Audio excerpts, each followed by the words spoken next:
All right, I want to welcome to the show Blaze TV contributors, both Eric July, of course, founder of Ripaverse Comics, along with John Doyle, host of Heck Off Commie.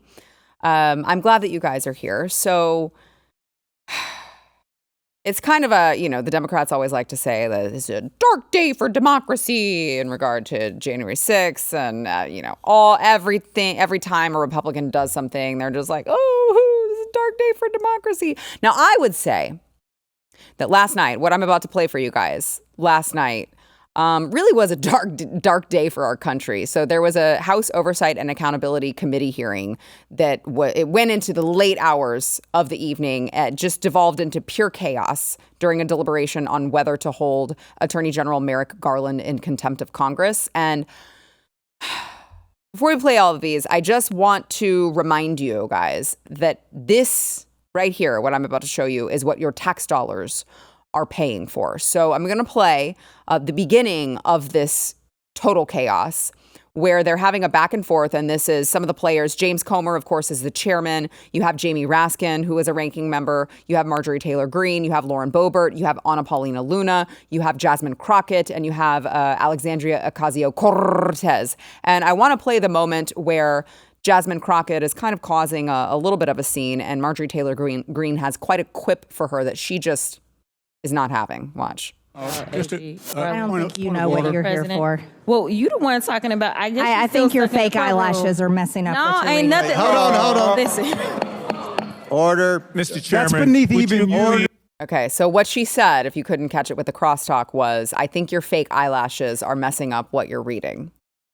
Now, I would just like to point out, I'm hearing a lot of, people saying that that's racist. People comment on my fake eyelashes all the time, and it has nothing to do with racism. Her eyelashes, I will say for the record, are far more ridiculous than mine because they are like way out there. So it had nothing to do with race, okay? But Jasmine Crockett couldn't handle that. And here is what happened after Marjorie Taylor Greene set her off. Watch. Ms. Greene for 4 minutes and 21 seconds. Mr. Chair, point of order. Who's? It's me. Ms. Crockett. I'm just curious, just to better understand your ruling. If someone on this committee then starts talking about somebody's bleach blonde, bad built butch body, that would not be engaging in personalities, correct? A what now? Chairman, I make a motion to strike those words. I don't think that's a I'm parliament. trying to find clarification on what quality. Chairman, motion to strike those I had no idea words. what you just said.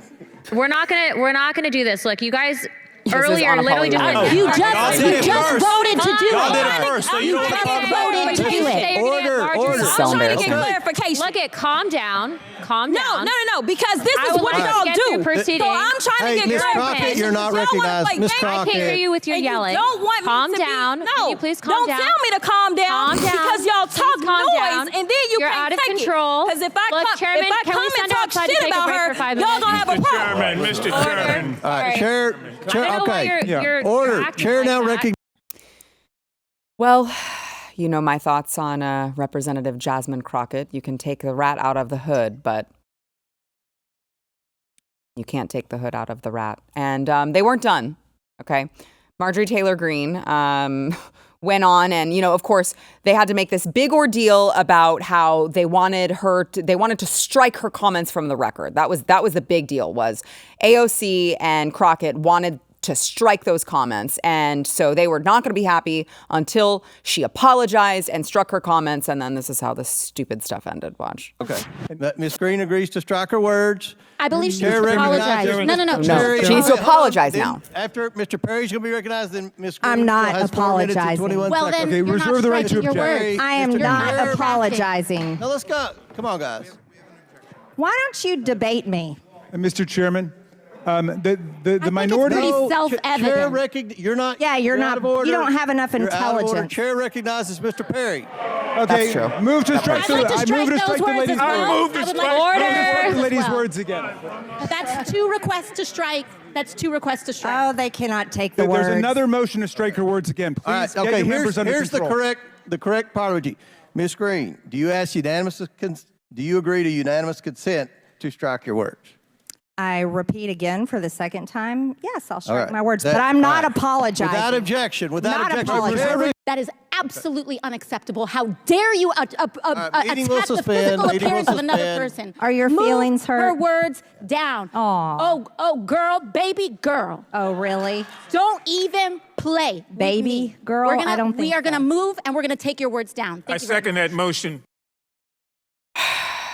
So at a certain point, we have to admit, I guess not we, but the collective we in this country have to admit, we're just doing this to ourselves. This is the caliber of people that we are electing to go represent us in Congress.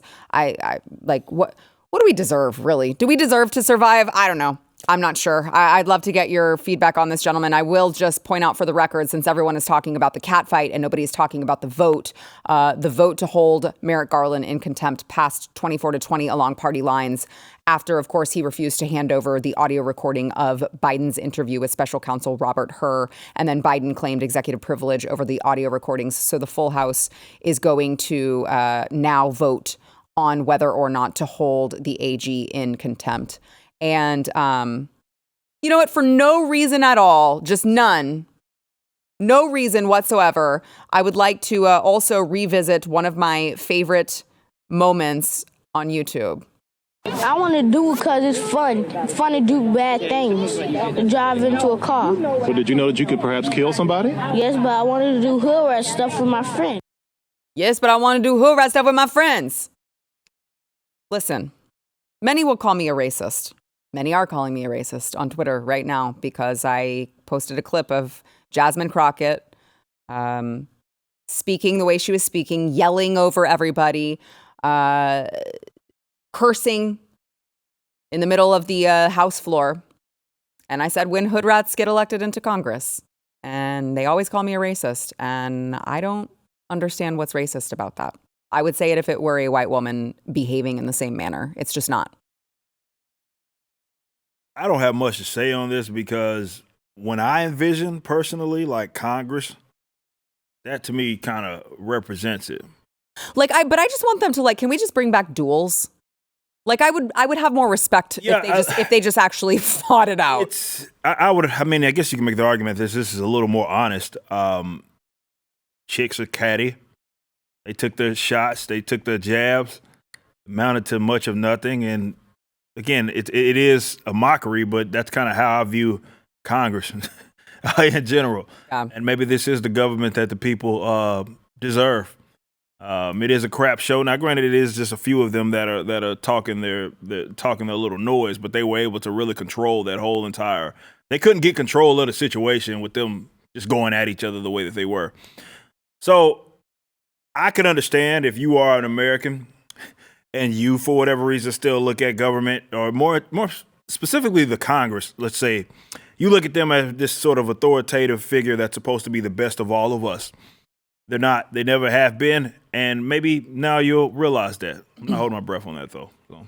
That is true. This is what democracy looks like. It's not like, the sort of aristocratic republic that our founders envisioned. It is like literally just anybody can go and be a congressman. And then these sort of demonstrations sort of happen. I think it was Joseph DeMaster said that every country gets the government it deserves. And I think that's correct in instances like these where you've got people who are speaking. And AOC, the one congresswoman kind of gets away with it because she is black. But AOC trying to speak with the... Ebonics. Baby girl, don't even play. Yeah, this is a theater kid occupied government, and we need to name these people because they're just absolutely ridiculous. And I don't know what it is about left-wing people, but they really do romanticize the behaviors of the lower classes. It's one thing if you grew up and you speak with that sort of accent.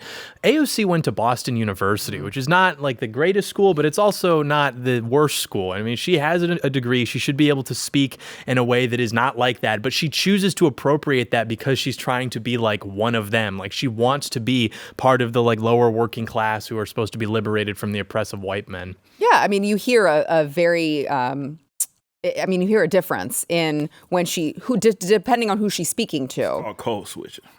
That's what she does. What is it called? Code switching. It's like a black person that speaks, they get around a bunch of black, they do it all the time. Where they get around a bunch of black people and the accent gets thicker. It gets very, very strong. And then when they, like, say, go to work, a little more proper, a little more. They're like, hello, fellow white people. Exactly. How are we doing It's today? a little different. So that's all that is. It's just depending on who they're speaking to, and they'll kind of switch it up. So that's what AOC does. She doesn't do it very well because to your point, that's the least believable kind of accent or the way that she talks. I don't think anybody's convinced that she is like someone that has ever really grew up around an area where the people around her speak like that.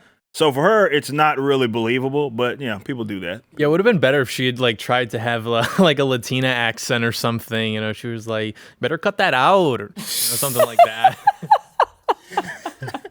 As opposed to, but she doesn't have one. Yeah, she was trying to have like this sort of MLK like preacher, and it was bad. Yeah, I mean, I know I shouldn't expect much more from Congress, but you watch that and you're just like, I remember a time, like I specifically remember it. Maybe Eric doesn't, and that's fine. But I remember a time when it was supposed to, like, it was very dignified if you went to Congress.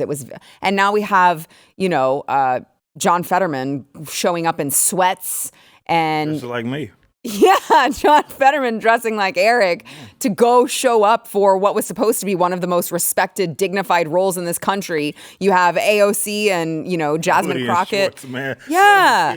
Yeah. Now, I will say he did at least, John Fetterman. This is what he tweeted about this whole ordeal. He tweeted, of course, the headline, House Committee meeting devolves into chaos as Greene and Ocasio-Cortez trade barbs. And he said, in the past, I've described the U.S. House as the Jerry Springer Show. Today, I'm apologizing to the Jerry Springer Show.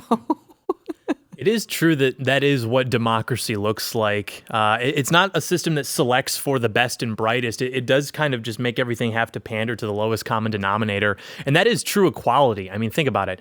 No matter where you go in this country, whether it is the post office or a shopping mall or the floor of the United States Congress, you're going to hear conversations like that, and you're going to see people in this sort of athleisure wear, slob attire. Like, no matter where you go, that is what you're going to see. And it's not at all dignified. No, it's not. If you like this clip and you want to see the full episode, click here. And if you want to subscribe to the channel, come on, you know you do. Click here.